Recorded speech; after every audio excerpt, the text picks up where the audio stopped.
جو مخلوق آسمانوں اور زمین میں ہے اللہ کی تسبیح کرتی ہے اور وہ غالب ہے، حکمت والا ہے۔ آسمانوں اور زمین کی بادشاہی اسی کی ہے، وہی زندگی دیتا ہے اور وہی موت دیتا ہے، اور وہ ہر چیز پر قادر ہے۔ وہی اول اور وہی آخر، اور اپنی قدرتوں سے سب پر ظاہر اور پھر بھی پوشیدہ ہے، اور وہ ہر چیز کا خوب جاننے والا ہے۔ وہی ہے جس نے آسمانوں اور زمین کو 6 دن میں پیدا کیا، پھر عرش پر جلوہ افروز ہوا۔ جو چیز زمین میں داخل ہوتی اور جو اس سے نکلتی ہے، اور جو آسمان سے اترتی اور جو اس میں چڑھتی ہے، سب اس کو معلوم ہے۔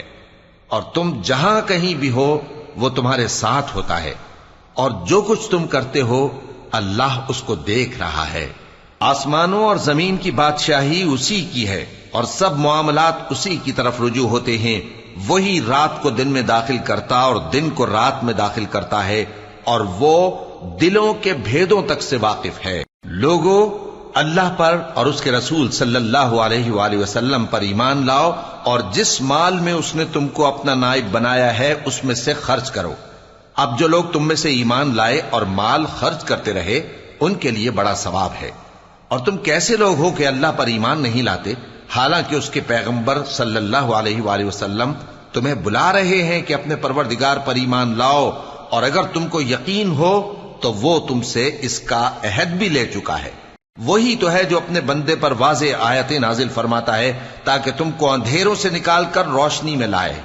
بے شک اللہ تم پر نہایت شفقت کرنے والا ہے، مہربان ہے۔ اور تم کو کیا ہوا ہے کہ اللہ کے رستے میں خرچ نہیں کرتے، حالانکہ آسمانوں اور زمین کی وراثت اللہ ہی کی ہے۔ جس شخص نے تم میں سے فتح مکہ سے پہلے خرچ کیا اور جنگ کی، وہ اور جس نے یہ کام بعد میں کیے وہ برابر نہیں۔ ان کا درجہ ان لوگوں سے کہیں بڑھ کر ہے جنہوں نے بعد میں مال خرچ کیے اور کفار سے جنگ کی، اور اللہ نے سب سے ہی ثواب نیک کا وعدہ کیا ہے، اور جو کام تم کرتے ہو اللہ ان سے واقف ہے۔ کون ہے جو اللہ کو نیک نیتی سے قرض دے تو وہ اس کو کئی گنا ادا کرے گا، اور اس کے لیے عزت کا صلہ یعنی جنت ہے۔ جس دن تم مومن مردوں اور مومن عورتوں کو دیکھو گے کہ ان کے ایمان کا نور ان کے آگے آگے اور داہنی طرف چل رہا ہے، تو ان سے کہا جائے گا کہ تم کو بشارت ہو کہ آج تمہارے لیے باغ ہیں جن کے نیچے نہریں بہ رہی ہیں، ان میں تم ہمیشہ رہو گے، یہی بڑی کامیابی ہے۔ اس دن منافق مرد اور منافق عورتیں مومنوں سے کہیں گے کہ ہمارے لیے انتظار کرو کہ ہم بھی تمہارے نور سے روشنی حاصل کریں۔ ان سے کہا جائے گا کہ پیچھے کو لوٹ جاؤ، پس وہاں نور تلاش کرو۔ پھر ان کے بیچ میں ایک دیوار کھڑی کر دی جائے گی جس میں ایک دروازہ ہوگا، جو اس کی جانب اندرونی ہے اس میں تو رحمت ہے، اور جو بیرونی جانب ہے اس طرف عذاب ہے۔ تو منافق لوگ مومنوں سے کہیں گے کہ کیا ہم دنیا میں تمہارے ساتھ نہ تھے؟ وہ کہیں گے کیوں نہیں تھے، لیکن تم نے خود اپنے آپ کو بلا میں ڈالا اور ہمارے لیے گردش زمانہ کے منتظر رہے، اور اسلام میں شک کیا، اور فضول آرزوؤں نے تم کو دھوکے میں ڈالے رکھا، یہاں تک کہ اللہ کا حکم آ پہنچا، اور اللہ کے بارے میں تم کو وہ شیطان بڑا فریبی فریب دیتا رہا۔ تو آج تم سے کوئی معاوضہ نہیں لیا جائے گا، اور نہ کافروں ہی سے قبول کیا جائے گا۔ تم سب کا ٹھکانہ دوزخ ہے کہ وہی تمہارے لائق ہے، اور وہ بری جگہ ہے۔ کیا ابھی تک مومنوں کے لیے اس کا وقت نہیں آیا کہ اللہ کی یاد کرنے کے وقت اور قرآن جو حق کی طرف سے نازل ہوا ہے اس کے سننے کے وقت ان کے دل نرم ہو جائیں، اور وہ ان لوگوں کی طرح نہ ہو جائیں جن کو ان سے پہلے کتابیں دی گئی تھیں، پھر ان پر طویل عرصہ گزر گیا تو ان کے دل سخت ہو گئے، اور ان میں سے اکثر نافرمان ہیں۔ جان رکھو کہ اللہ ہی زمین کو اس کے مرنے کے بعد زندہ کرتا ہے۔ ہم نے اپنی نشانیاں تم سے کھول کھول کر بیان کر دی ہیں تاکہ تم سمجھو۔ جو لوگ خیرات کرنے والے ہیں، مرد بھی اور عورتیں بھی، اور اللہ کو نیک نیتی سے قرض دیتے ہیں، ان کو کئی گنا ادا کیا جائے گا، اور ان کے لیے عزت کا صلہ ہے۔ اور جو لوگ اللہ اور اس کے پیغمبروں پر ایمان لائے، یہی اپنے پروردگار کے نزدیک صدیق اور شہید ہیں۔ ان کے لیے ان کے اعمال کا صلہ ہوگا، اور ان کے ایمان کی روشنی بھی ہوگی۔ جن لوگوں نے کفر کیا اور ہماری آیتوں کو جھٹلایا، وہی اہل دوزخ ہیں۔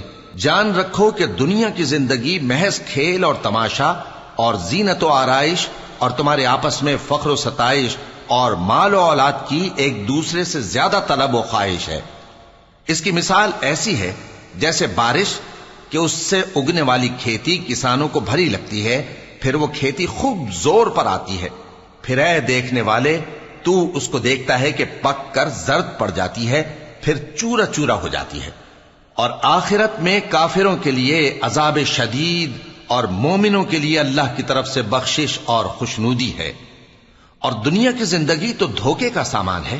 بندو اپنے پروردگار کی بخشش کی طرف اور جنت کی طرف لپکو جس کا عرض آسمان اور زمین کے عرض کا سا ہے، اور وہ ان لوگوں کے لیے تیار کی گئی ہے جو اللہ پر اور اس کے پیغمبروں پر ایمان لائے ہیں۔ یہ اللہ کا فضل ہے، جسے چاہے عطا فرمائے، اور اللہ بڑے فضل کا مالک ہے۔ کوئی مصیبت زمین میں اور خود تم پر نہیں پڑتی مگر پیشتر اس کے کہ ہم اس کو پیدا کریں، ایک کتاب میں لکھی ہوئی ہوتی ہے، اور یہ کام اللہ کو آسان ہے۔ تاکہ جو فائدہ تمہیں حاصل نہ ہو سکا اس کا غم نہ کھایا کرو، اور جو تم کو اس نے دیا ہو اس پر اترایا نہ کرو۔ اور اللہ کسی اترانے اور شیخی بگاڑنے والے کو دوست نہیں رکھتا، جو خود بھی بخل کریں اور لوگوں کو بھی بخل سکھائیں۔ اور جو شخص روگردانی کرے تو اللہ بھی بے نیاز ہے، لائق حمد و ثنا ہے۔ ہم نے اپنے پیغمبروں کو کھلی نشانیاں دے کر بھیجا اور ان پر کتابیں نازل کی اور میزان عدل، تاکہ لوگ انصاف پر قائم رہیں۔ اور لوہا پیدا کیا کہ اس میں اسلحہ جنگ کے لحاظ سے زور بھی بہت ہے اور لوگوں کے لیے فائدے بھی ہیں، اور اس لیے کہ جو لوگ بن دیکھے اللہ اور اس کے پیغمبروں کی مدد کرتے ہیں اللہ ان کو معلوم کرے۔ بے شک اللہ زور آور ہے، غالب ہے۔ اور ہم نے نوح اور ابراہیم کو پیغمبر بنا کر بھیجا اور ان کی اولاد میں پیغمبری اور کتاب کے سلسلے کو وقتاً فوقتاً جاری رکھا، سو بعض تو ان میں سے ہدایت پر ہیں اور اکثر ان میں سے نافرمان ہیں۔ پھر ان کے پیچھے انہی کے قدموں پر اور پیغمبر بھیجے، اور ان کے پیچھے مریم کے بیٹے عیسیٰ کو بھیجا، اور ان کو انجیل عنایت کی، اور جن لوگوں نے ان کی پیروی کی ان کے دلوں میں شفقت اور مہربانی ڈال دی۔ اور ترک دنیا والی نئی بات تو خود انہوں نے نکال لی، ہم نے ان کو اس کا حکم نہیں دیا تھا، مگر انہوں نے اپنے خیال میں اللہ کی خوشنودی حاصل کرنے کے لیے آپ ہی ایسا کر لیا تھا، پھر جیسا اس کو نبھانا چاہیے تھا نبھا بھی نہ سکے۔ پس جو لوگ ان میں سے ایمان لائے ان کو ہم نے ان کا اجر دیا، اور ان میں بہت سے نافرمان ہیں۔ مومنو اللہ سے ڈرو اور اس کے پیغمبر پر ایمان لاؤ، وہ تمہیں اپنی رحمت سے دگنا اجر عطا فرمائے گا اور تمہارے لیے روشنی کر دے گا جس میں تم چلو گے، اور تم کو بخش دے گا، اور اللہ بخشنے والا ہے، مہربان ہے۔ یہ باتیں اس لیے بیان کی گئی ہیں کہ اہل کتاب جان لیں کہ وہ اللہ کے فضل پر کچھ بھی قدرت نہیں رکھتے، اور یہ کہ فضل اللہ ہی کے ہاتھ میں ہے، وہ جس کو چاہتا ہے دیتا ہے، اور اللہ بڑے فضل کا مالک ہے۔